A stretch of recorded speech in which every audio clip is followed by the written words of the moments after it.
सुग्रीव से एक बड़ी भारी चूक हुई। भगवान श्री राम के सखा हैं, शरणागत भक्त हैं, अनन्य सेवक हैं, इसमें कोई संदेह नहीं। हम कोई सुग्रीव जी की महिमा कम नहीं कर रहे हैं, लेकिन वे इतने अधिक अपने भाई बाली से सताए हुए थे और इतना बेचारे परेशान हो चुके थे कि इतने लंबे समय के बाद उन्हें नगर मिला, अपनी पत्नी मिली, भोग विलास मिले, तो स्वाभाविक जीव की रुचि विषयोन्मुखी होती है और उस प्रवृत्ति ने सुग्रीव जी महाराज को विषय सुख सिंधु में आकंठ डुबा दिया। इतना डुबा दिया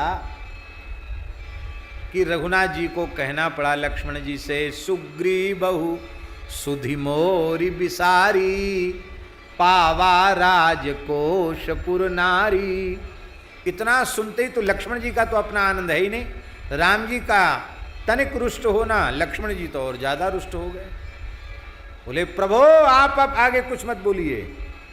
न संकुचितः पंथा ये न बाली हतोगतः, वो रास्ता अभी बंद नहीं हुआ है जिस रास्ते से बाली गया है, अभी वो रास्ता चालू है, अभी उसको पहुंचा देते हैं बाली के पास। चले जाओ भैया से मिलो अपने।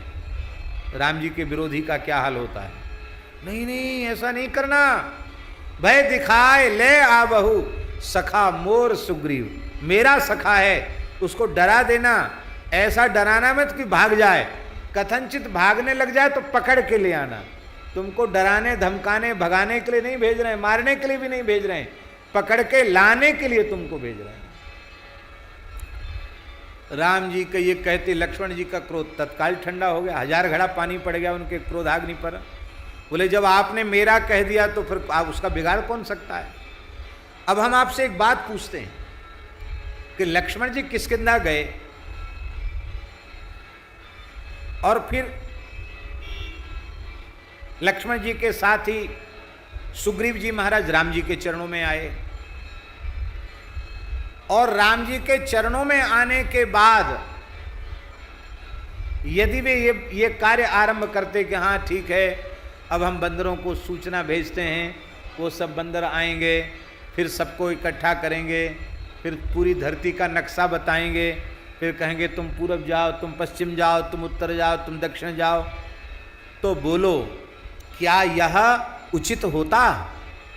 ये किसी भी प्रकार से उचित नहीं होता, सर्वथा अनुचित होता ये। लेकिन सुग्रीव भले ही भूल गए राम जी को, पर श्री रघुनाथ जी के प्राण प्यारे भक्त हनुमान जी श्री राम कार्य को नहीं भूले।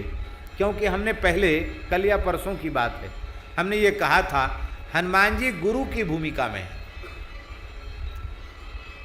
उधर राम जी को राजी करते सुग्रीव को शरण में लेने के लिए, इधर राम जी की महिमा सुनाकर सुग्रीव को शरण के लिए प्रेरित करते हैं। गुरु की भूमिका, तो गुरु का कर्तव्य क्या है? देखो भाई, शिष्य भूले तो भूल जाए, पर गुरुजी महाराज शिष्य के कल्याण की बात को न भूलें। शिष्य तो भूला ही हुआ है, पर गुरुजन कभी उसके कल्याण की बात भूलते नहीं है। वो सदा अपने मन में संकल्प रखते हैं इस बेचारे का कल्याण हो।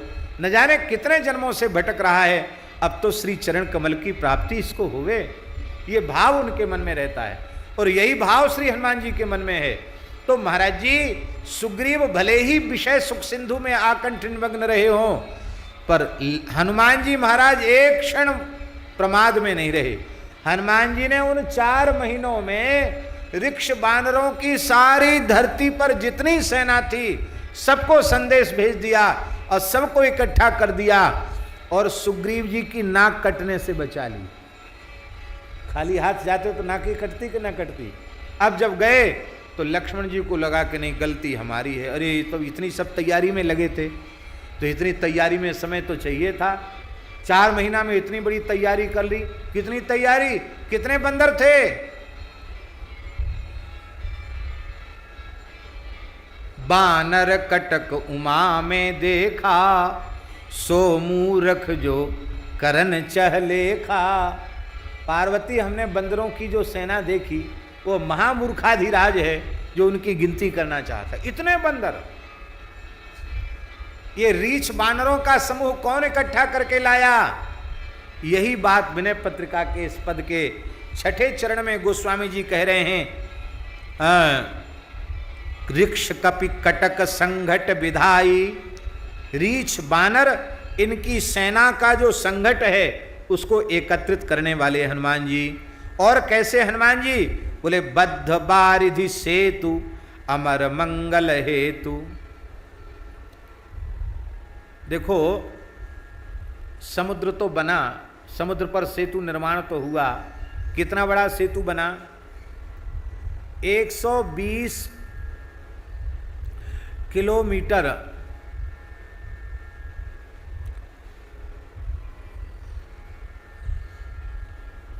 शतयोजन विस्तीर्णम 10 योजनम आयतम। वाल्मीकि रामायण में लिखा 10 योजनम आयतम, 40 कोस माने 120 किलोमीटर चौड़ा और 1200 किलोमीटर लंबा। 120 किलोमीटर चौड़ा पुल बना महाराज और 1200 किलोमीटर लंबा पुल बना और बहुत थोड़े समय में बन गया। तो हम आपसे पूछते हैं कि छोटे छोटे बंदर 2-2, 3-3, 4-4 पत्थर एक एक खंडा अपने सिर पे अपने कंधे पे धर के लाए होंगे और डाला होगा तब बंधा होगा क्या? बोलो। वो बड़े बड़े विशाल पर्वतों को लाकर नील नल को देने का काम हनुमान जी ने ही किया। इसलिए यहाँ तुलसीदास जी कहते हैं रघुनाथ जी की कृपा से सेतु निर्माण हुआ, पर उसका मटेरियल, उसका जो अम्निशन है, मटेरियल है, वो सब जुटाने वाले हनुमान जी। चाहे जितना बढ़िया कारीगर हो, चाहे जितना बढ़िया इंजीनियर हो, और उसको मटेरियल ही न मिले तो वो निर्माण कैसे करेगा?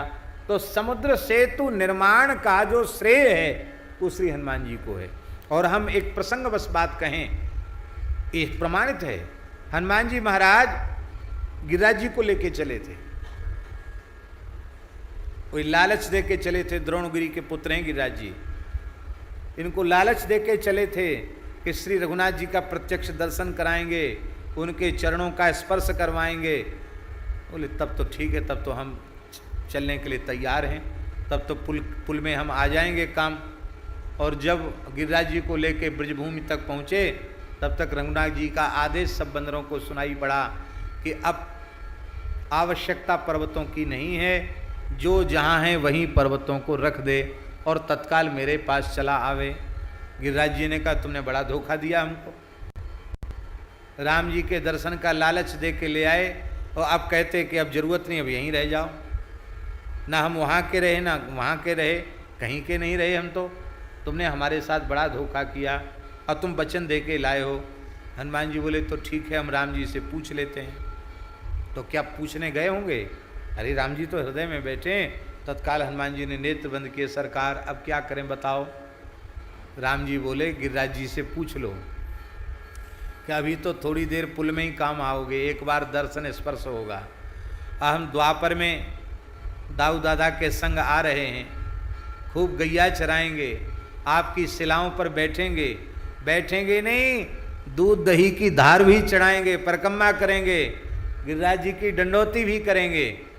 तो हमारी लीला का अनंत काल तक सुख लेना हो तब तो थोड़ी प्रतीक्षा करो, और मिनट 2 मिनट में राजी हो तो कोई बात नहीं, फिर आ जाओ, धर देंगे वहीं कहीं। गिरिराज जी बोले भैया तो लंबा जो लोभ है वही ठीक है, हैं?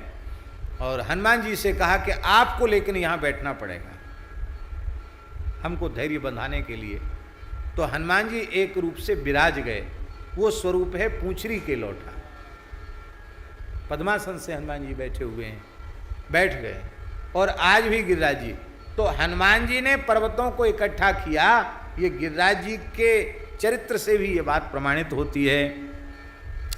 बद्ध बारिध सेतु, किस लिए सेतु बंधा? बोले अमर मंगल हेतु। अमर मंगल हेतु, अमर मंगल हेतु का तात्पर्य है सेतु का निर्माण ही देवताओं के मंगल का हेतु है। सेतु निर्माण हुआ तभी देवताओं के अमंगल की निवृत्ति होगी। रावण का वध होगा तो देवताओं के अमंगल की निवृत्ति होगी। भानुकुल के तुरण विजयदाई, भानुकुल केतु जो श्री रघुनाथ जी हैं, उनको भी विजय श्री प्रदान करने वाले आप हैं। देखो, यद्यपि राम जी को विजय कौन देगा, पर राम जी का तो स्वभाव है ना, संतत दासन देहि बढ़ाई। राम जी ने हनुमान जी को बहुत बढ़ाई दी।